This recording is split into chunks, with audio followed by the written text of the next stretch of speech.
Olá, aterrorizados! Aqui é Angel Black trazendo mais histórias de terror para vocês.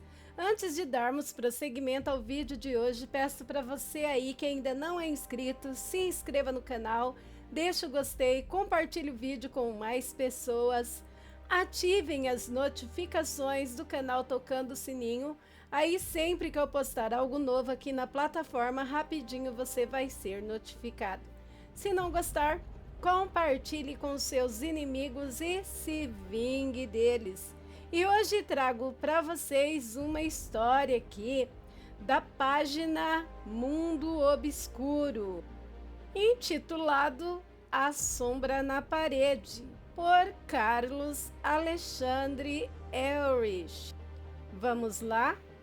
Marta e Joseph ganhavam a vida comprando propriedades antigas e reformando para revender. Posteriormente, o casal já trabalhava com isso há alguns anos, um trabalho que, apesar de exaustivo, dava para a família uma liberdade e estabilidade financeira invejável.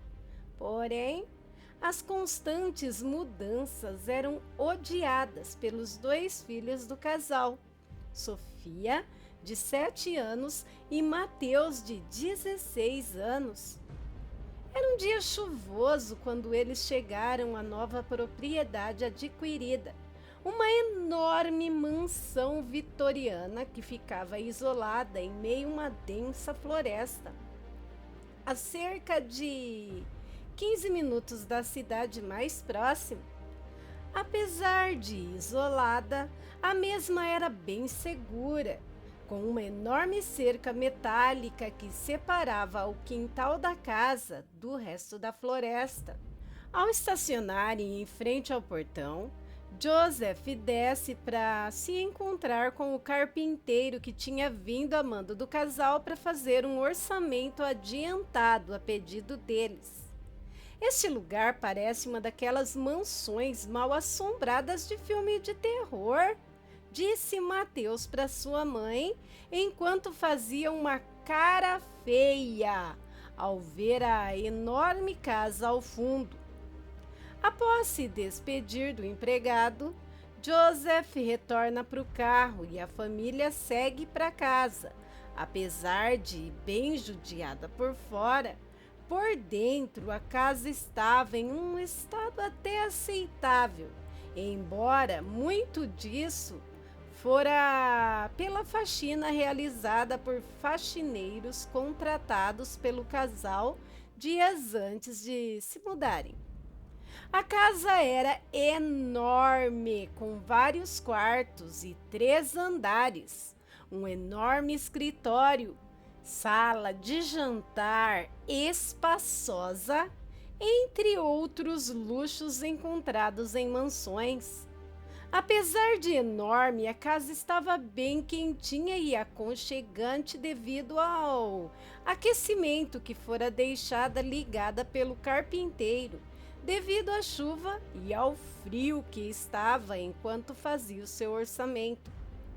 Para animar as crianças, Joseph fala que as deixaria escolherem qual seria o seu quarto, o que gera uma certa correria pela casa, pois Sofia queria ficar com o quarto que tinha uma enorme janela que dava visão para o quintal de frente à casa. Após uma breve correria, Mateus decide que deixaria que sua irmã ficasse com o quarto, pois, segundo ele, era muito grande para o seu gosto, embora o motivo dele abrir mão do quarto fosse outro. Na verdade, Mateus tinha aberto mão de disputar com sua irmãzinha, porque ao entrarem naquele lugar, eles sentiram um frio terrível, apesar do aquecedor manter a enorme casa quentinha e aconchegante. Além de sentir uma sensação estranha que lhe tinha causado medo, era como se alguém estivesse vigiando ele, apesar de saber que só ele e sua irmã estavam naquele quarto, mas ele não admitiria que estava com medo de um quarto sem um motivo plausível. Após o almoço, cada um arrumou suas coisas em seu quarto escolhido. Quando a noite caiu após o jantar, Marta serviu a sobremesa e advertiu que era para as crianças irem dormir logo, pois os primeiros reparos na propriedade começariam no dia seguinte e, com o barulho, não dariam para eles dormirem até mais tarde. Tudo ocorria normalmente naquela noite. O silêncio era confortável, mas logo fora rompido por gritos e choros vindo do quarto de Sofia. Pai! Mãe!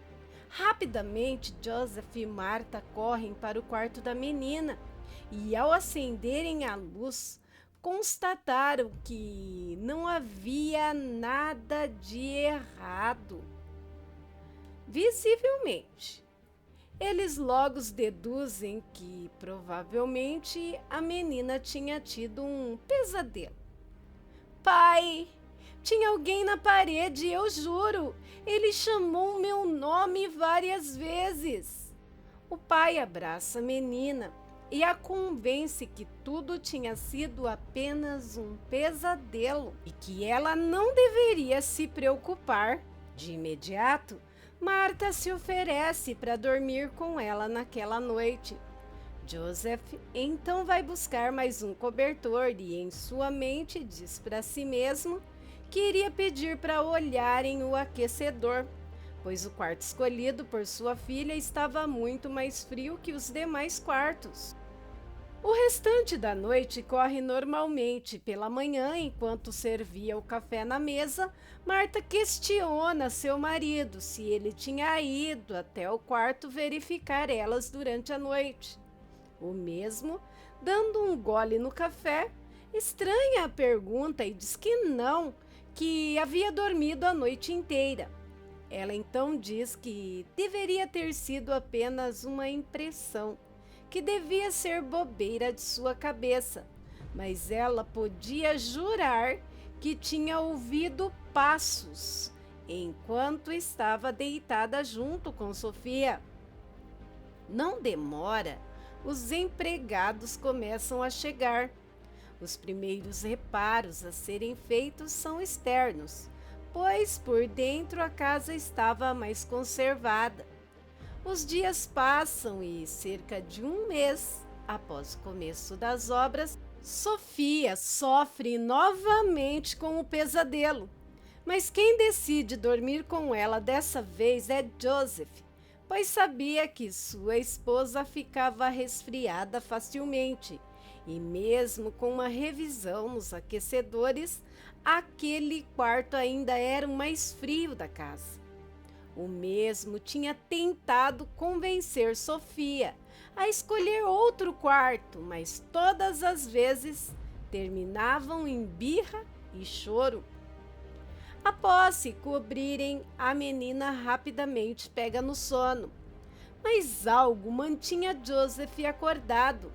Era uma sensação ruim que ele não sabia explicar. Mas alguns minutos depois, ele sentiu o ambiente ficar mais frio e então escutou aquele som como se alguém estivesse pisando no chão de madeira do quarto. E ao olhar, seu coração disparou. No canto da parede havia uma silhueta humanoide. Joseph, sem pensar duas vezes, diz em alto e bom som: Amor, é você? Mateus? Ao não receber respostas, ele acende o abajur de cabeceira e percebe algo intrigante. Era uma mancha na parede que lembrava uma silhueta humanoide. Ele se levanta, acende a luz do quarto e constata que realmente era apenas uma mancha na cor preta. Se pergunta se era uma infiltração ou algo assim. Ao pôr a mão na mancha, percebe que, apesar de não ser úmida, era muito fria.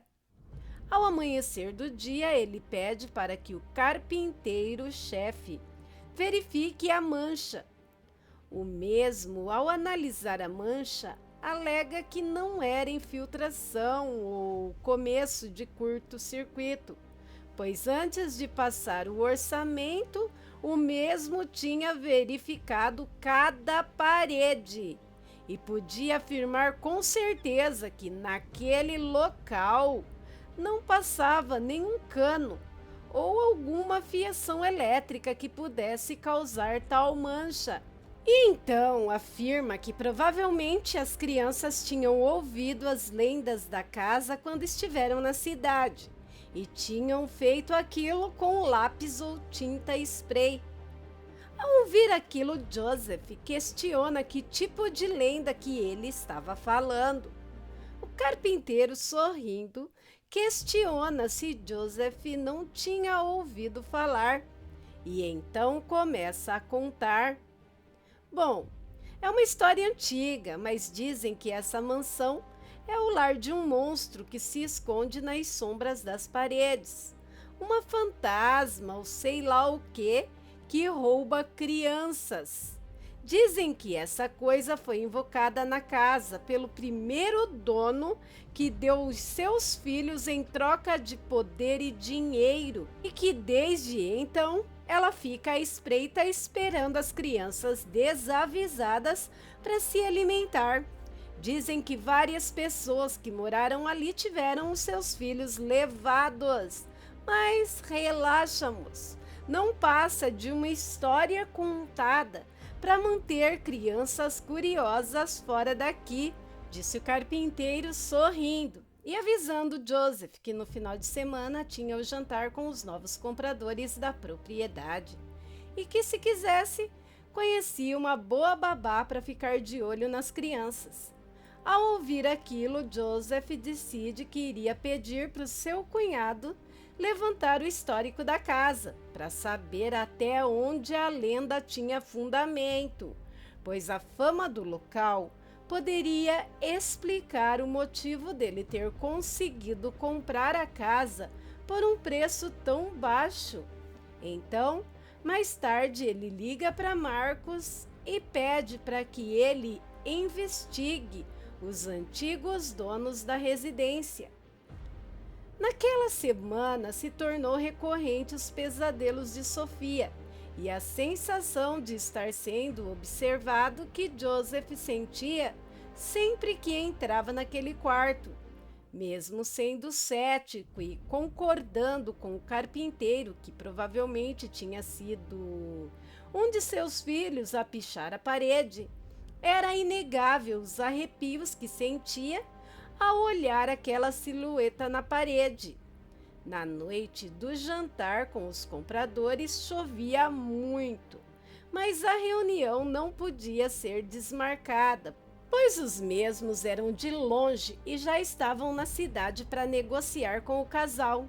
Então, como o combinado com a babá indicada pelo carpinteiro, uma jovem de 23 anos chamada Elizabeth, que possuía muita experiência no ramo, chegara à mansão por volta das 18 horas e, após ser apresentada às crianças, recebia as exigências de Joseph e Marta.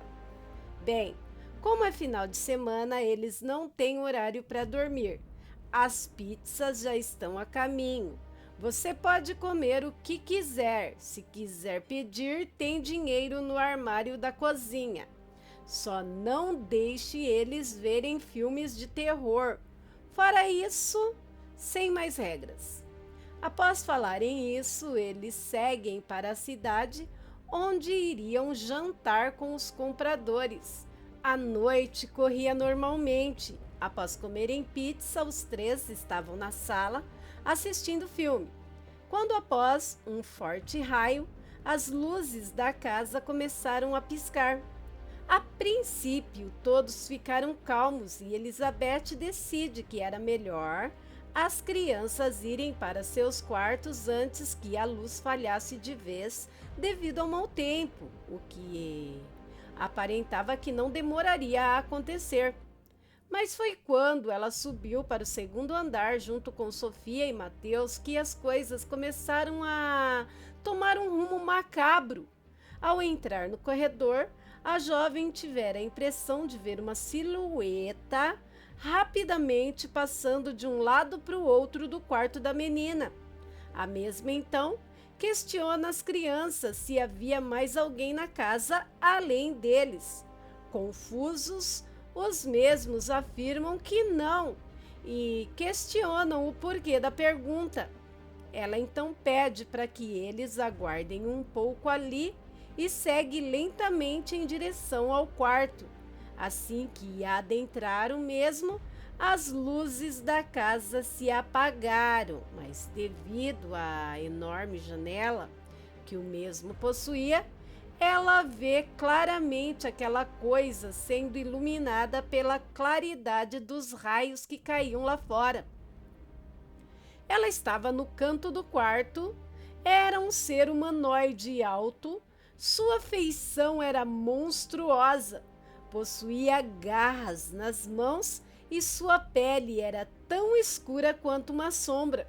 No lugar que deveria haver olhos, existia apenas um vazio escuro que penetrava a alma da jovem babá, que lentamente se afastou da porta, enquanto a criatura virava sua cabeça na direção dela.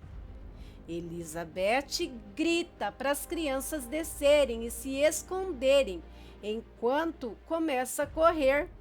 Mas, para a infelicidade da pobre garota, aquela coisa a alcança e a joga do segundo andar para o piso térreo.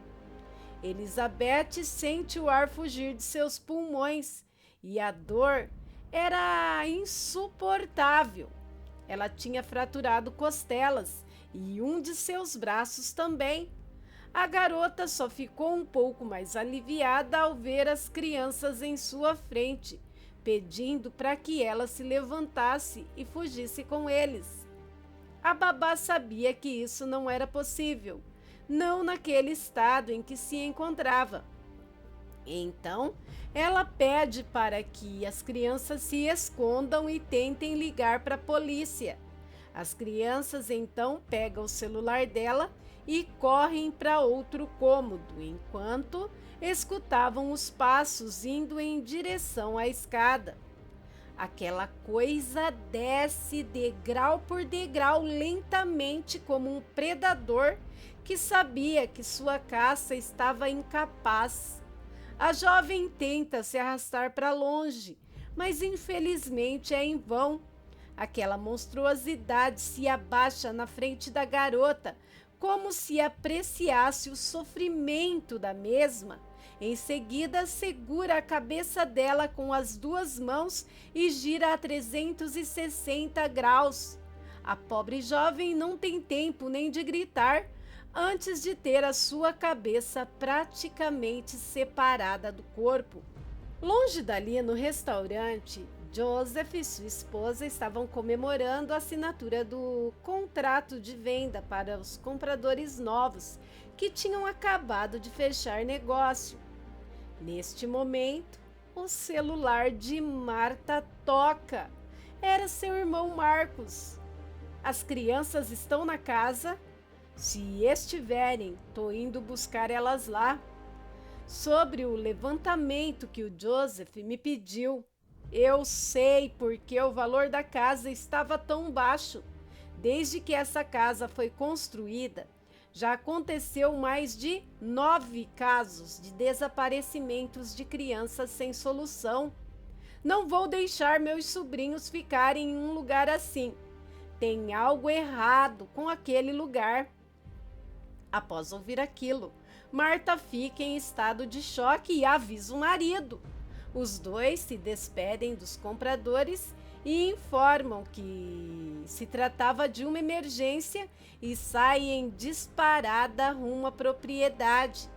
Marcos chega na casa debaixo de forte chuva.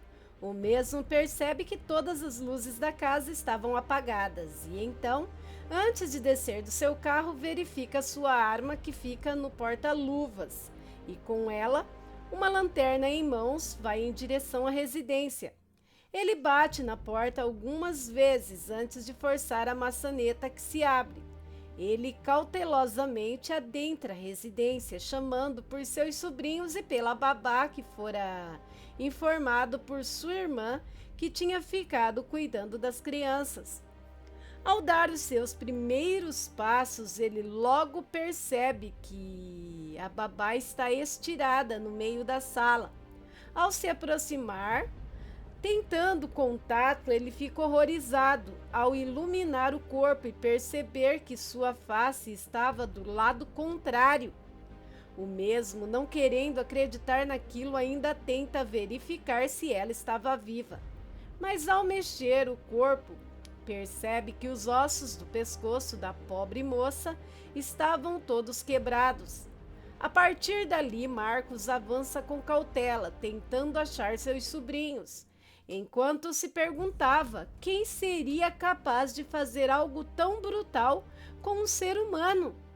Após adentrar a cozinha, ele percebe uma luz fraca no armário da despensa. Então, lentamente ele se aproxima e, ao abrir, encontra seus dois sobrinhos. Eles quase gritam, mas um tampa a boca do outro. A luz fraca vinha do celular que Mateus segurava. Vocês estão bem? Vim aqui buscar vocês. O que aconteceu lá? Quem fez aquilo com a babá ainda está na casa? Disse Marcos em um tom de voz baixo. As crianças então respondem: tio, ele vive na sombra da parede. Eu contei para o papai que ele me chama às vezes, mas ele disse que era apenas um pesadelo. A Elizabeth mandou a gente correr e se esconder. Não ouvi mais passos dele. Ele talvez tenha voltado para a sombra, disse Sofia com uma voz de choro, enquanto Mateus informava que já tinha ligado para a polícia. Não se preocupa, o tio vai tirar vocês daqui. Mateus, você consegue carregar a sua irmã no colo? O garoto acena com a cabeça que sim. Eu vou na frente e você vem com ela logo atrás, grudados praticamente em mim. Sofia, você vai fechar os olhos e só vai abrir quando o tio mandar, ok? Disse Marcos em um tom de ordem. A garota confirmou que tinha entendido. Eles seguem lentamente em direção à sala onde ficava a porta de entrada da residência.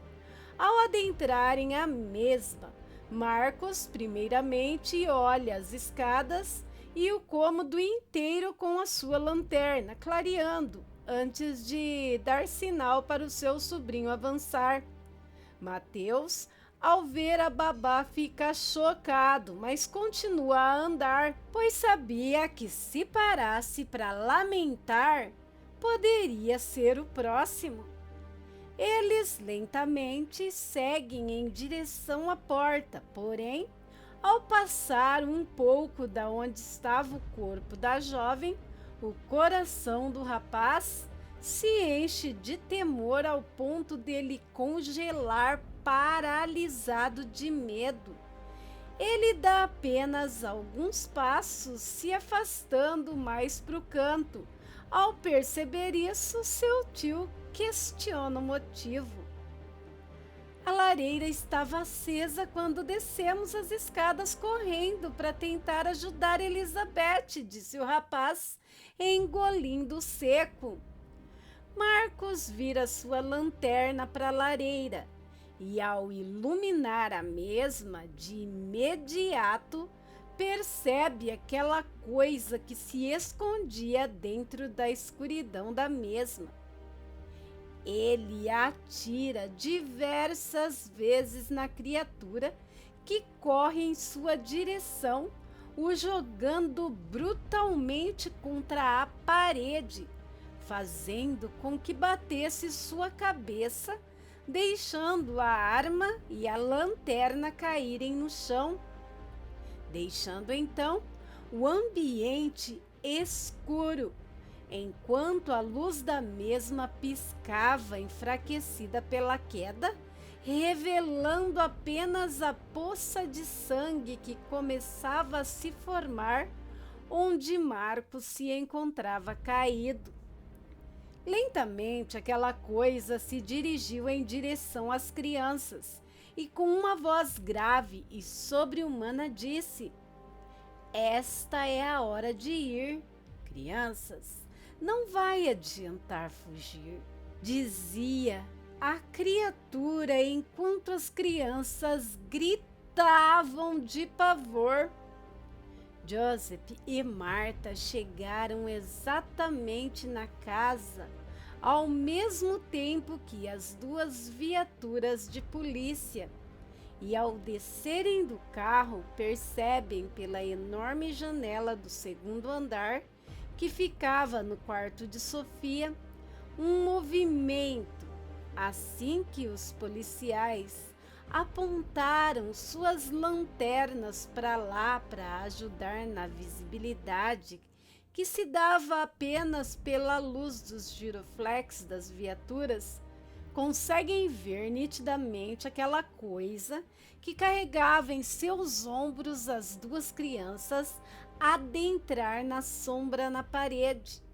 Joseph e Marta entram correndo na casa, ignorando as ordens dos policiais para que aguardassem. O casal sobe as escadas, ignorando completamente os dois corpos na sala. Mas essa corrida se mostra em vão, pois encontram apenas uma sombra na parede, nada além daquela marca escura e fria que tinha uma silhueta humanoide. Os policiais não souberam explicar ao certo o que viram. Infelizmente, as crianças nunca mais foram encontradas. Marcos, apesar do grave ferimento, sobreviveu, mas foi internado em um manicômio por causa de sua fobia de escuro, alegando que nas sombras um monstro espreitava. O caso foi arquivado como sequestro seguido de homicídio, dando assim um novo capítulo à lenda contada na pequena cidade de que as crianças deveriam temer aquela propriedade devido à sombra na parede. Contos diversos. A sombra na parede. Autor Carlos Alexandre Ehrich. E aí, aterrorizados, o que acharam da história de hoje? É mesmo de arrepiar, não é? Já ouviram lendas parecidas? Se já ouviram, deixem aí nos comentários. Se você ainda não é inscrito, se inscreva no canal, pois vai ser muito bom ter você por aqui. Peço a todos que não saiam do vídeo sem deixar o like, sem compartilhar o vídeo e sem ativar as notificações do canal, para sempre que eu postar algo novo aqui na plataforma, você rapidinho ser notificado. Meus amigos, se você tem um relato, um conto, uma história, uma experiência com o sobrenatural, envie para o e-mail do canal, pois eu ficarei muito honrada em narrá-lo por aqui. O e-mail do canal também vai estar na descrição do vídeo, junto com muita coisa legal. Você pode também acessar as playlists do canal, que está cheio de vídeo. Você pode também prestigiar o meu trabalho lá no Spotify, pois agora a Angel também está no Spotify. E também prestigiar, meus outros canais, me seguir nas outras redes sociais. Eu ficarei muito agradecida. Quero agradecer agora, falando em agradecimento, a todos os canais parceiros, grupos, páginas e vlogs que me ajudam e muito, tanto na criação quanto na divulgação do meu trabalho. Principalmente agradecer a todos vocês aterrorizados. Muito obrigado por fazerem parte da minha caminhada aqui no canal Angel Black Contos de Terror, nessa plataforma maravilhosa que é o YouTube. Só não é mais maravilhosa do que vocês. Gratidão, gratidão e gratidão. Bem, meus amigos, por hoje é só. Fiquem com Deus e até um próximo vídeo. Eu amo vocês demais. Fui!